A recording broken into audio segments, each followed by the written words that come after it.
warahmatullahi wabarakatuh. Baiklah, perkenalkan kami dari saya selaku Zikri Ramadan yang kali ini menjadi host di acara podcast kami kali ini, dan di samping saya ada Perkenalkan saya Irwanda sebagai narasumber di podcast kali ini. Jadi podcast kali ini kami ingin membahas satu topik yang menarik. Tentu sebelum kami masuk ke topik tersebut, di sini kami juga ingin menjelaskan tentang podcast ini adalah podcast pertama yang ingin kami buat. Jadi tentu pasti banyak kekurangan yang akan terjadi nantinya di dalam podcast. Namun tentu ini adalah langkah awal kami untuk belajar menjadi podcaster yang hebat nantinya. Baik itu saya sebagai host dan juga narasumber saya juga. Tentu sebelum podcast ini saya mulai, saya ingin sedikit menjelaskan tentang nama podcast kami. Ini adalah podcast Palu Otopos. Tentu sangat keren kan kami menjelaskan dengan cara kami sendiri di sini, di mana latar belakang yang kami ambil ini adalah latar belakang di dalam kos. Tentu nantinya podcast ini enggak cuman satu ini aja, pasti banyak lagi podcast yang akan kami buat. Tentu ini sebagai langkah awal kami, kami akan mulai di sini terlebih dahulu. Jadi mungkin kita langsung saja masuk tema kita kali ini ya. Jadi tema kali ini yang mau kami angkat yaitu tentang MBG. Nah, MBG ini tentu sangat menarik. Saya bilang saja teman saya di samping ini Irwanda atau Wanda saja. Jadi kali ini kita pengen bahas tentang MBG, program makan bergizi gratis. Nah, itu adalah salah satu program utama yang didahulukan oleh Presiden kita, Presiden ke-8 Republik Indonesia, Bapak Prabowo Subianto. Pasti akan terjadi banyak nantinya Wanda, pembicaraan kita nantinya akan selang-seling nantinya antara saya dan juga narasumber saya akan menjadi host nantinya, Irwanda. Nah, ada hal yang menarik ternyata ya kita lihat dari MBG ini, dimana pasti akan ada yang namanya kekurangan, kelebihan, sasaran program itu mana saja. Nah, di sini mungkin fokus kita adalah di bagian kesehatan dan juga nantinya tentang kebijakan nantinya. Nah, mungkin langsung saja kita tanya dari narasumber kita tentang di bagian kesehatan terlebih dahulu. Nah, bagaimana menurut Wanda sendiri tentang program makan bergizi gratis atau kita singkat MBG itu? Nah, untuk di bagian kesehatan sendiri nih, Wanda sebagai orang yang paham tentang kesehatan, tentunya lebih jelas nantinya sama Wanda tentang di bagian kesehatan tuh sebenarnya programnya bagus atau tidak, atau ada pendapat dari Wanda sendiri nantinya tentang MBG. Mungkin bisa langsung saja Wanda. Baik, terima kasih kepada Zikri Ramadan sebagai host dalam podcast kali ini. Tentu pada program ini sangat menarik karena program ini baru dari Presiden kita yaitu Prabowo Subianto. Ini program MBG, program makanan bergizi gratis. Tentu terkait dengan ini ada beberapa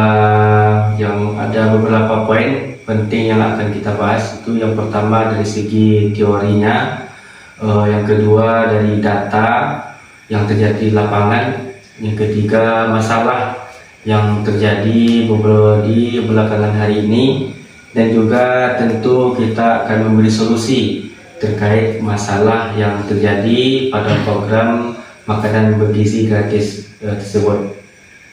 Jadi yang pertama itu kita masuk kepada teorinya. Dari makanan bergizi gratis ini tentu teorinya tentang kesehatan ataupun tentang gizi yang akan yang akan diberikan kepada masyarakat. Yang pertama itu ada beberapa pendapat dari para ahli. Yang pertama itu pendapat dari Sukirman ada beberapa pendapat yang diberikan. Yang pertama itu gizi ini merupakan proses organisme menggunakan makanan yang dikonsumsi melalui proses pencernaan, penyerapan dan transportasi, dan juga pengeluaran zat-zat yang tidak digunakan untuk mempertahankan kehidupan, dan juga fungsi normal organ tubuh. Kecukupan gizi yang baik berperan penting dalam perkembangan fisik, mental, serta produktivitas seseorang. Itu dari landasan teori kesehatan dan gizi. Yang kedua adalah dari landasan teori pembangunan sumber daya manusia (SDM). Itunya ada beberapa pendapat dari para ahli menyebutkan bahwa pembangunan manusia ini tidak hanya diukur dari pendapatan saja, namun juga dari peningkatan kualitas hidup seperti pendidikan dan kesehatan. Dan juga program makanan bergizi gratis ini merupakan bentuk investasi jangka panjang dalam peningkatan kualitas sumber daya manusia, terutama bagi anak-anak usia sekolah. Dan yang ketiga itu ada teori dari keadilan sosial. Ada menurut pendapat dari John Rawls bahwa keadilan sosial menuntut agar setiap individu ini memiliki kesempatan yang sama untuk mendapatkan hak dasar, termasuk hak pangan bergizi. Pemberian makanan bergizi gratis merupakan implementasi dari prinsip distributif, yakni pemerataan kesempatan dan kesejahteraan. Itu bisa kita lihat dari segi teori, dan juga perlu kita lihat juga dari data atau fakta yang terjadi di lapangan.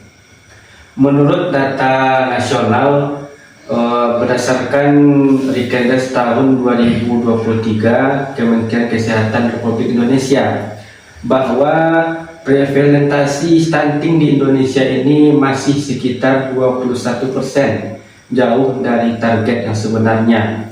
Sekitar 25% anak usia sekolah dasar di Indonesia masih mengalami kekurangan gizi mikro seperti zat besi dan vitamin A. Dan juga hanya 47% anak sekolah yang sarapan dengan menu bergizi seimbang sebelum berangkat ke sekolah. Namun bisa kita lihat dari beberapa fakta yang ada di lapangan, banyak siswa dari keluarga yang berpenghasilan rendah datang ke sekolah tanpa sarapan, yang berdampak pada konsentrasi belajar dan presentasi akademik. Dan selanjutnya itu program ini serupa seperti program pemberian makanan tambahan, terbukti meningkatkan kehadiran dan prestasi siswa, tetapi cakupannya itu masih terbatas. Dan yang ketiga ini ada beberapa daerah, misalnya itu di daerah DKI Jakarta dan Jawa Barat, sudah menjalankan program makanan bergizi gratis untuk siswa SD dan SMP. Dan sekarang juga bisa kita lihat sekarang di daerah kita, khususnya Batu Sangkar, sudah menjalankan program makanan bergizi gratis ini, terutama pada siswa SD, SMP, dan SMA. Namun dari beberapa data yang kita lihat, baik itu data nasional ataupun data di lapangan, tentu belakangan ini banyak di media sosial yang kita lihat ada masalah, ada terkendala dalam program makanan bergizi gratis ini. Yang pertama itu bisa kita lihat dari segi kesehatan, itu banyak siswa-siswa dari beberapa sekolah itu yang terdampak keracunan dari makanan ini. Jadi tentu sangat bertolak belakang dari teori yang saya sampaikan tadi, yang bukan hanya menambah konsentrasi bagi siswa dalam belajar, melainkan akan menimbulkan penyakit yang ada dalam siswa-siswi tersebut. Adapun masalah yang dihadapi beberapa belakangan hari ini bisa kita lihat, yang pertama itu keterbatasan anggaran dan distribusi. Anggaran pemerintah daerah untuk penyediaan bahan makanan bergizi masih terbatas, dan distribusi makanan sehat ke sekolah itu di daerah terpencil belum efisien. Misalnya ada di beberapa kampung atau di beberapa desa yang sekolahnya itu masih di pelosok negeri. Jadi kurang efisien untuk mengantarkan program makanan bergizi gratis tersebut. Yang kedua itu masalahnya kurangnya edukasi gizi. Siswa, orang tua, bahkan penyedia makanan kurang memahami standar gizi yang seimbang. Banyak sekolah yang belum memiliki tenaga ahli gizi. Tentu ini yang terjadi belakangan ini akibatnya ialah banyak siswa-siswi yang keracunan itu karena kurangnya ahli gizi dalam program makanan bergizi gratis ini. Dan yang ketiga itu pengawasan kualitas makanan. Dalam beberapa kasus, makanan yang disajikan ini tidak memenuhi standar higienis dan kandungan gizi yang disarankan. Jadi perlunya pengawasan. Kadangkala di sekolah itu ada sekitar 1.000 siswa. Tentu sangat tidak mungkin waktu pagi hari itu dia memasak untuk 1.000 porsi. Jadi kemungkinan tim penyedia makanan bergizi ini memasak itu sekitar jam 2 dini hari. Tentu dari jam 2 rentang waktu dari jam 2 sampai jam 10 makan siang itu tentu ada beberapa makanan yang sudah basi. Ini yang mengakibatkan siswa-siswi itu menjadi keracunan. Mungkin dari beberapa data, fakta lapangan dan masalah yang terjadi, ada beberapa solusi yang bisa kita lakukan. Yang pertama itu penguatan kebijakan dan pendanaan. Pemerintah pusat dan daerah perlu mengalokasikan anggaran khusus untuk program makanan bergizi gratis secara berkelanjutan. Dan harus juga adanya kerjasama, baik itu dari BUMN, dari swasta atau lembaga sosial lainnya. Yang kedua itu adalah kolaborasi dengan tenaga ahli gizi. Hal ini tentu dapat mengurangi risiko keracunan bagi siswa-siswi yang mengkonsumsi makanan bergizi gratis ini. Dan yang ketiga, solusi yang bisa dilakukan itu adalah pendidikan gizi di sekolah. Tentu adanya edukasi gizi dan pola hidup sehat dalam kurikulum sekolah. Mungkin itu sekian pendapat dari saya tentang program makanan bergizi gratis ini. Ya, dari yang disampaikan oleh Irwanda tadi mungkin sudah mulai jelas sama kita kan tentang arah dari MBG itu sendiri bagi kesehatan, ya terutama untuk siswa-siswi ya di tingkat SD, SMP dan SMA. Nah, jadi dari beberapa dari teori, dari data di lapangan tadi sudah menjelaskan kan tentang menurut saya pendapat pribadi sih, untuk di bagian kesehatan tentu kurang efektif juga ya tentang MBG ini. Mana MBG ini kita lihat dari beberapa sekolah itu masih belum terjangkau karena akses di lapangan sangat sulit. Nah, tentu itu masih jadi harus evaluasi dari pemerintah itu sendiri ya tentang bagaimana program MBG itu berjalan aja. Nah, kalau melihat dari segi kesehatan sendiri, Wanda, itu tentang dampak yang diterima oleh siswa sendiri itu bagaimana? Ada temuan lapangan yang melihatkan bahwa beberapa kasus yang saya dengar juga bahwasanya ada keracunan.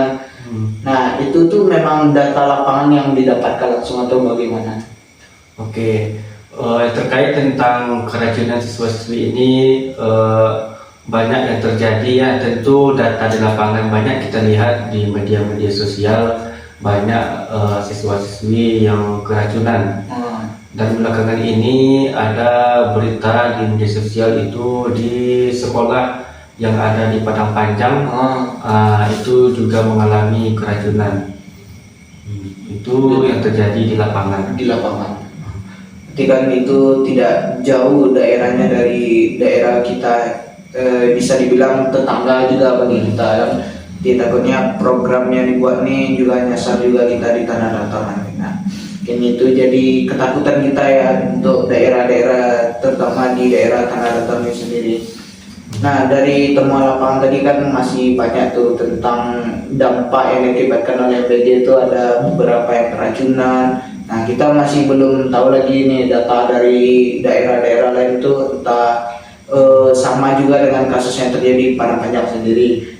Nah, dari itu tuh menurut Wanda, keracunan itu tuh dampaknya itu dari kelalaian petugasnya atau bagaimana? Oh, oke. Jadi melihat dari beberapa data yang menyebabkan siswa-siswi ini keracunan, ya mungkin kelalaian dari petugas itu.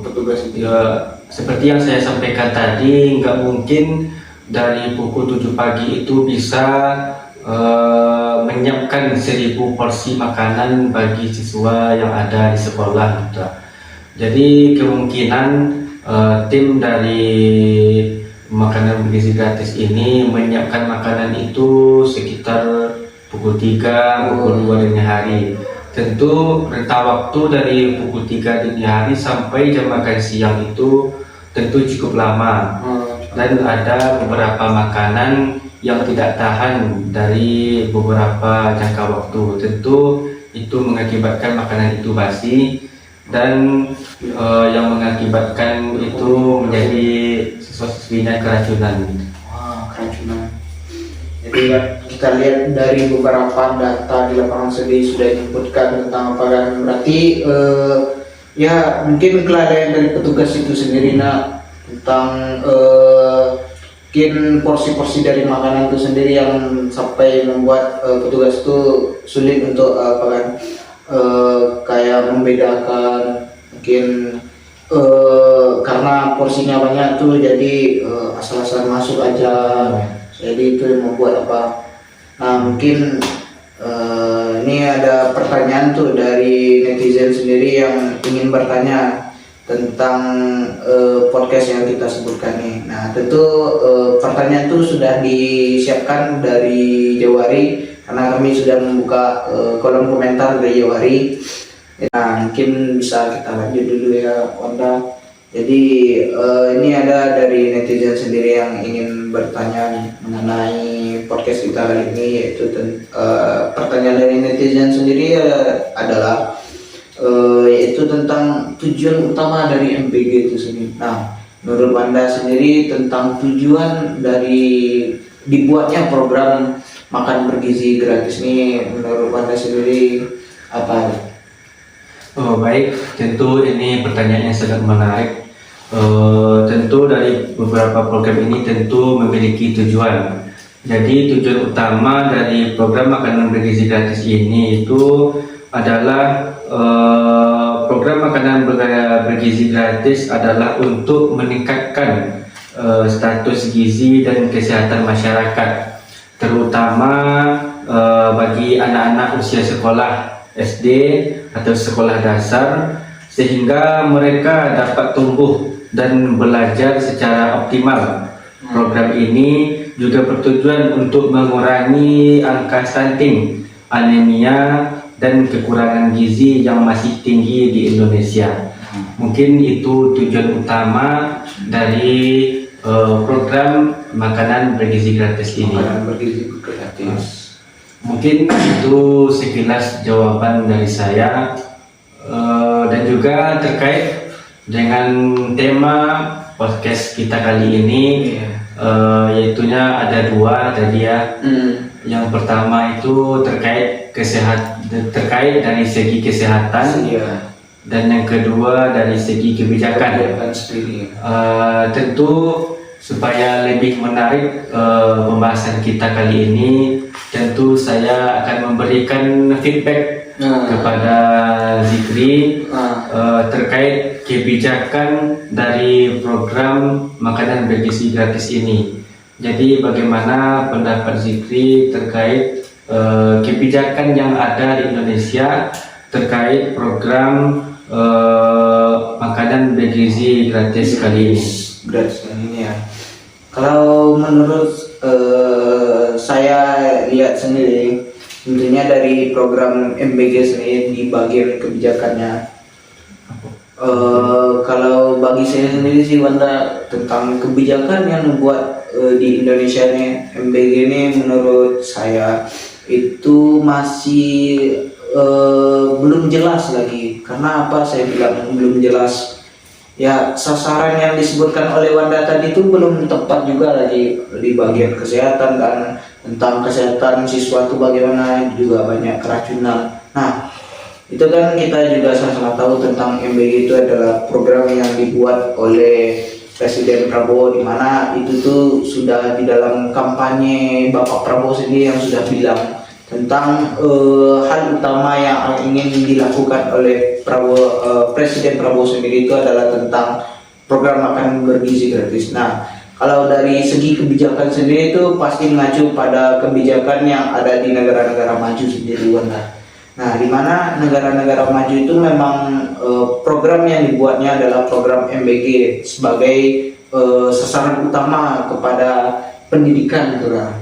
Nah, kita bisa melihat dari beberapa negara yang telah melakukan program MBG sendiri itu kayak seperti di Jepang, di Cina, terus di Amerika, dan negara-negara maju yang banyak melakukan MBG ini. Nah, kalau di Indonesia sendiri sih, kalau saya melihat ya soal kebijakan itu masih kurang tepat. Kenapa saya bilang itu masih kurang tepat ya Wanda? Karena kan Indonesia ini masih negara berkembang, masih banyak hal-hal lain yang harus kita perbaiki terlebih dahulu. Nah, menurut saya sendiri sih MBG itu boleh-boleh saja untuk dibuat di Indonesia, namun harus dengan sistem kebijakan yang jelas. Nah, kita lihat kan kebijakan dari MBG sendiri itu, dari data yang saya lihat itu kebanyakan mulainya dari pusat itu sendiri sih. Kenapa tidak dimulai dari daerah-daerah yang memang membutuhkan MBG sendiri? Nah, kalau kita berpatokan pada MBG itu yang dimulai di mana, di sentral kita bisa bilangnya di daerah Jawa. Nah, daerah Jawa sini itu dengan ekonomi yang stabil ketimbang daerah-daerah pulau lain, tentu itu menurut saya sendiri sih tidak terlalu penting MBG. Mungkin daerah-daerah terpencil yang lebih utama, kayak daerah Papua. Nah, kan Wanda sendiri tahu juga tentang daerah Papua itu tentang pasokan makanannya yang minim, yang kebanyakan kita bilang makanan pokoknya di situ sagu. Nah, tentu sangat berbeda kesehatan dan juga gizinya ketimbang nasi sendiri yang emang mayoritas Indonesia itu makannya nasi. Nah, kalau melihat hal-hal yang seperti itu, menurut saya kebijakan itu sebaiknya itu lebih diarahkan ke daerah-daerah pelosok ya. Karena itu tadi kan kita berbicara tentang daerah pelosok sendiri, nah strategi yang menurut saya pas tuh ya di daerah pelosok sendiri. Kalau membuat program MBG sendiri nih, itu yang paling utama. Nah, tadi dari yang saya lihat ya, sebelum saya datang sini, saya juga sedikit membaca tentang landasan hukum dan kebijakan sendiri ya tentang program makan bergizi gratis.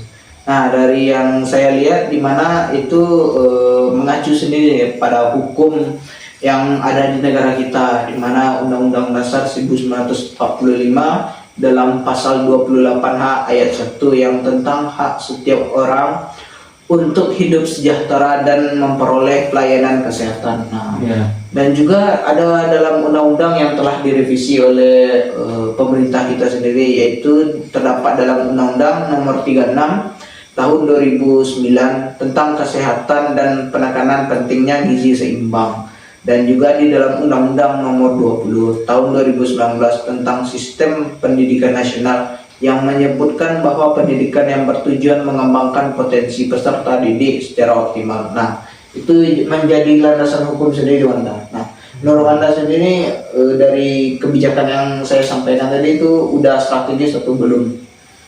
Oke, mungkin itu kebijakan yang sudah pas mungkin terkait dengan kebijakan program di Papua tadi. Iya. Itu mungkin sangat pas karena sumber daya alam di Papua itu mayoritasnya sagu. Iya. Jadi tentu lebih baik yang makanan bergizi gratis ini sangat tepat kepada orang-orang yang membutuhkan gitu, seperti daerah-daerah pelosok seperti Papua yang sudah Zipi katakan tadi. Mungkin itu kebijakan yang sangat bagus menurut saya. Bagus. Ya. Dari saya lihat sih, menurut saya ya pelosok untuk daerah Jawa sendiri sih memang ada beberapa tempat tuh yang memang membutuhkan tuh. Ya, apalagi dengan sasaran program kayak bansos yang masih ada sampai sekarang, terus dana-dana bantuan untuk desa-desa itu sendiri juga ada. Nah, dengan kalau membuat MBG sendiri sih, kalau dari saya sendiri melihat dari kebijakan MBG sendiri masih kurang tepat sih. Harusnya menurut saya lebih cocoknya pendidikan yang lebih utama sih. Mana kalau saya lihat pendidikan di Indonesia ini masih sangat minim ya. Kan dari Wanda bisa lihat juga pendidikan kita tuh masih sangat jauh ketimbang negara-negara lain kan. Mana itu tuh harus bisa kita perbaiki tentunya ya. Jadi pendapat dari Wanda sendiri bagaimana tentang yang saya sampaikan? Jadi terkait dengan kebijakan ini ada juga bagusnya itu lebih baik kita baguskan dari segi pendidikan, karena di saat sekarang ini khususnya di daerah kita sangat minim masyarakat yang tidak mengonsumsi makanan bergizi. Semuanya bisa mengonsumsi makanan bergizi gitu.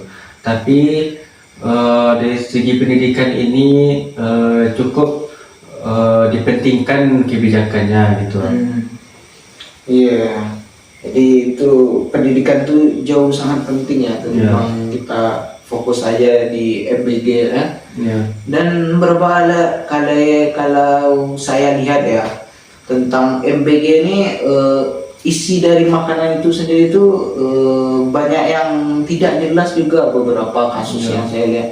Masa ya MBG itu isi dalamnya ada yang burger atau makanan-makanan siap saji. Nah itu kan kurang tepat juga. Kalau itu lebih baik orang tuanya sendiri yang buat kan, ketimbang dia harus dapat makanan dari pemerintah melalui beberapa yayasan, terus disalurkan ke sekolah. Nah itu kan kurang tepat juga menurut saya tuh. Nah, menurut Wanda sendiri sih, sebelum saya berpendapat ya tentang isi dari makanan MBG sendiri itu bagusnya bagaimana? Oh gitu.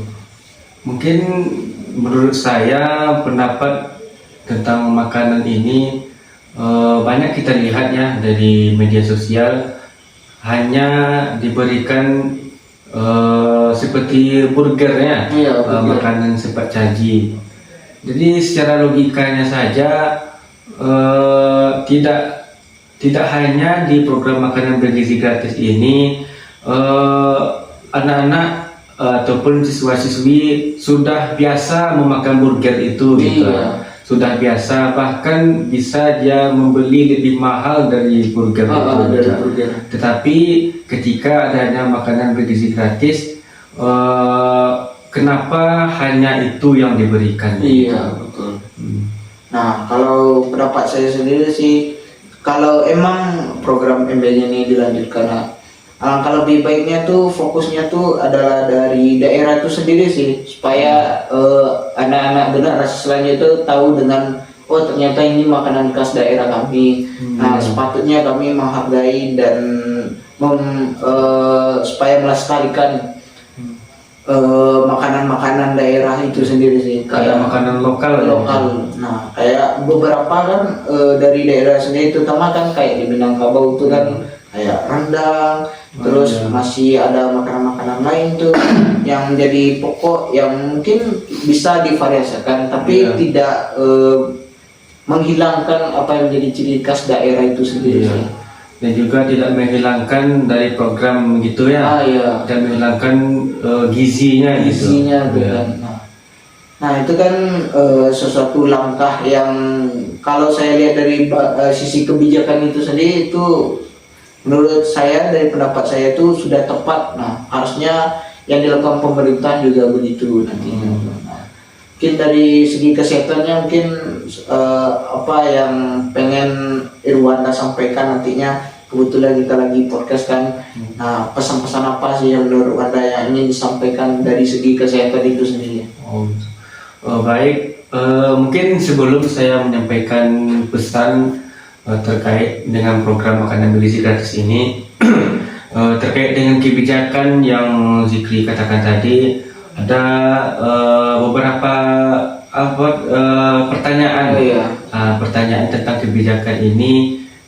Yang pertama, bagaimana pendapat Zikri tentang pelaksanaan MBG untuk masa depan gitu? Tentu kalau saya melihat dari pelaksanaan MBG itu sendiri sih, untuk waktu ini sudah tepat, namun lebih ada evaluasinya terlebih dahulu ya, supaya tepat sasaran, dan juga isi dari MBG itu sendiri itu juga emang gizinya tuh cukup bagi siswa. Nah, kalau tidak tuh kalau berlanjut saja program yang dilakukan ini dengan kebijakan yang salah, tentunya itu juga mengkhawatirkan bagi siswa-siswi kita nantinya. Mungkin itu jawaban dari saya, Irwan. Oke, terima kasih Kepada Zikri. Tentu dari tema kita ini, yang pertama itu kesehatannya, yang kedua kebijakan. Tentu dari kesehatan saya memberikan pendapat atau saran, yaitunya harus adanya evaluasi baik dari segi persiapan dari tim penyajian makanan bergizi itu. Jangan sampai makanan yang dibagikan kepada siswa-siswi ini basi gitu, yang bisa mengakibatkan keracunan bagi siswa-siswi tersebut. Mungkin dari Zikri tentang kebijakan apa saran dari Zikri? Saran saya untuk kebijakan MBG sendiri itu harus, ya pertama lanjut dari Irwanda bilang tadi, tetap evaluasi itu tentu sangat penting gitu kan. Bagi kebijakan sendiri itu lebih mengacu pada terpusatnya itu di mana harusnya. Nah, atau tidak kita buat saja program MBG itu melalui kebijakan dari daerah-daerah itu sendiri harusnya. Kalau hanya terpusat di nasional saja awalan dari program itu, maka nantinya tidak berjalan bagi daerah-daerah yang ada di pelosok. Karena daerah pelosok itu jauh lebih membutuhkan ketimbang kita yang bisa bilang cukup lah untuk makan sehari-hari kita. Tanpa MBG pun kita masih bisa disediakan oleh orang tua kita tentang makanan itu kan. Jadi itulah. Mungkin sudah cukup panjang juga ya pembicaraan kita kali ini ya. Mungkin sebelum kita tutup, mungkin ya solusi dari kita sudah dapat tadi kan, pesan-pesan yang disampaikan. Jadi mungkin sebelum kami tutup ya, kami bilang lagi, ini podcast yang pertama kami buat, tentu masih banyak kekurangan. Namun dari beberapa kekurangan itu akan menjadi evaluasi juga dari kita nantinya kan. Kebetulan ini tema kita lihat di kos. Nah tentunya dengan ya seada-adanya sekarang ya. Fasilitas seadanya. Mungkin untuk kedepannya akan kami tambahkan properti beberapa, kayak minuman mungkin kami tambahkan, ataupun dengan latar yang jauh lebih menarik nanti anak-anak. Jadi mungkin kita cukupkan saja di sini ya. Jadi cukup di sini aja ya. Cukup di sini pembahasan kita pada kesempatan kali ini. Mungkin kita lanjut saja di podcast berikutnya, teman-teman semuanya. Kita tutup dengan Assalamualaikum warahmatullahi wabarakatuh. Selamat melihat kembali video kami berikutnya, podcast di Kos Palofoto. Ya. Terima kasih.